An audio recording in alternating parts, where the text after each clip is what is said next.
to share something with you. That might put me in a very negative light, yeah. Relationships are not my forte. See if someone grabbed up my wife or something completely different ballgame. I'll walk away from here, and this has been like a therapy session.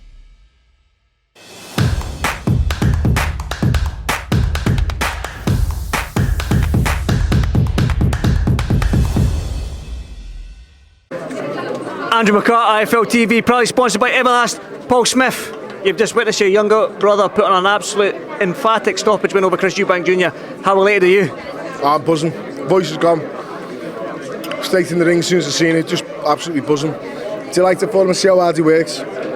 Day in, day out in the gym. He grabs his balls off and he works so hard for that, and the confidence levels in him go through the roof. You know, he said to me before he came, he said to all of us, didn't really get a kip there before, normally have an hour's sleep. He said, but I feel fucking great. I thought, he's on it anyway. I knew anyway, all camp, I know what he's like, mentally. You know, I keep seeing all the shit what was getting said all week about him, like biting, and Eubank was under the skin in his head. It'd take a lot more than Chris Eubank to get in his head, trust me. That's how he is with everyone, you know him well. Everyone that knows him is saying, nah, it's not like that. He couldn't get to him, and I went into watch Eubank's hands, and Nazem Barrera, he was shitting himself. It took an hour and 25 minutes almost for him to do 2 bandages on his hands. He'd do the bandage a bit, change that, do this, change that, tie the glove on. Roy, a few hands on the pads with Roy Jones. Point being, I think mentally, Liam was in Eubank's head, or the occasion was in Eubank's head, or the nerves got to Eubank, or we've seen it with Naz years and years ago. I come in and said to Liam, he shit himself. Liam's not going to read into that, but he knows I don't lie, and I'm not going to tell lies about people. I can read people, and I know what I saw in there. He looked like he was coming into it a little bit in the third round. I said to Liam when he come back, good, he's worked. You want him to work, make him work early. Drag him into the fight late. And he didn't have to get into the fight late because he landed the perfect shot. Lovely shot, but you know yourself, if you've got a good chin, it's only a matter of time for the perfect shot lands and it'll put anyone's lights out. And that was a perfect shot. Once he had a mate, as he said with him, you know, you drop someone 4 times in a fight, if I do it, they're never going to see the final bell, and that's exactly what happened tonight. He wasn't going to get through that round, and done well getting up, tough kid, always had our respect, always will have our respect no matter what's being said.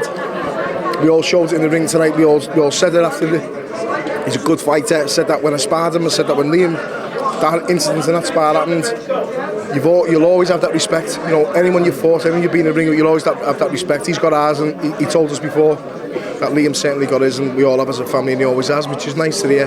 You know, all that shit's put to bed now, thankfully. And let's do the rematch.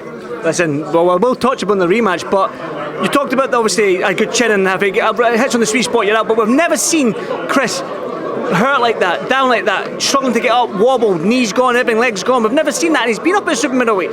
George Grove was a banger up there. He could hit hard up there. Yildirim was a hard hitter up at super middleweight. Billy Joe Saunders, De Gale. I mean, so he's been hit. But what was so special about Liam is that right hand. I seen Liam drill that right hand in here pre-warm-up. That's something he obviously worked on. Been working on it so long. I didn't. He's working on that with his coaches in the gym.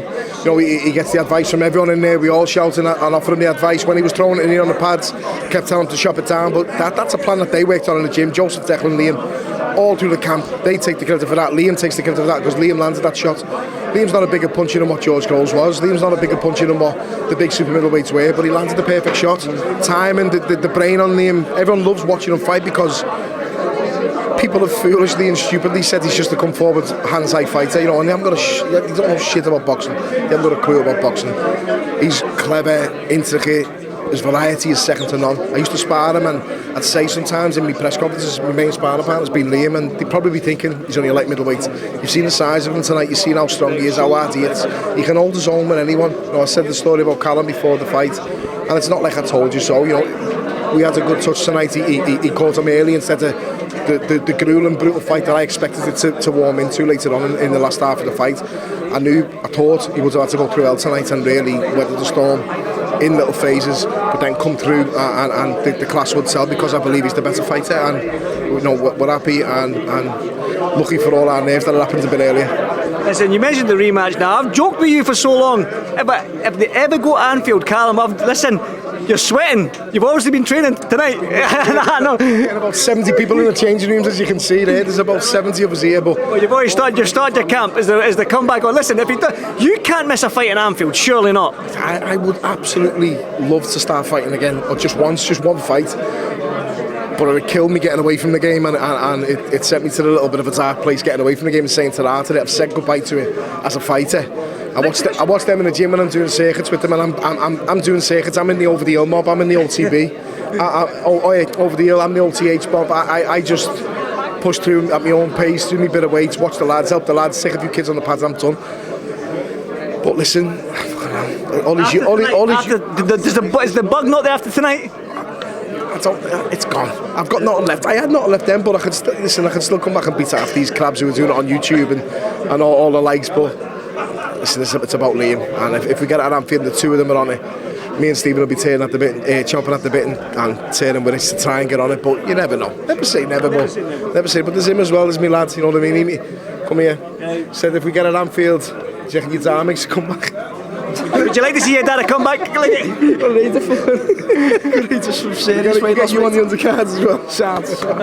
No, he's a young amateur boxer. He's doing well. Really proud of him. And got a lot of pressure on his shoulders with his uncles, his dads, and the name. And in Liverpool, you know, he hasn't had the rub of the green in a couple. He's had fair scoring and the rub of the green in a couple that haven't been here. But amateur boxing's amateur boxing. But he's dedicated.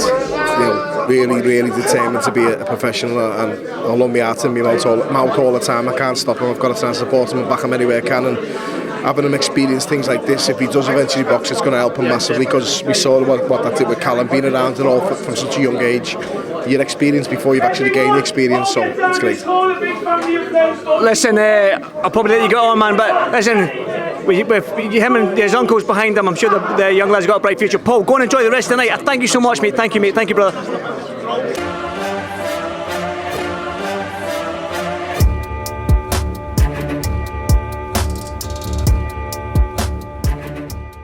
I'm going to share something with you. That might put me in a very negative light, yeah. Relationships are not my forte. See if someone grabbed up my wife or something completely different ballgame. I'll walk away from it, and this has been like a therapy session.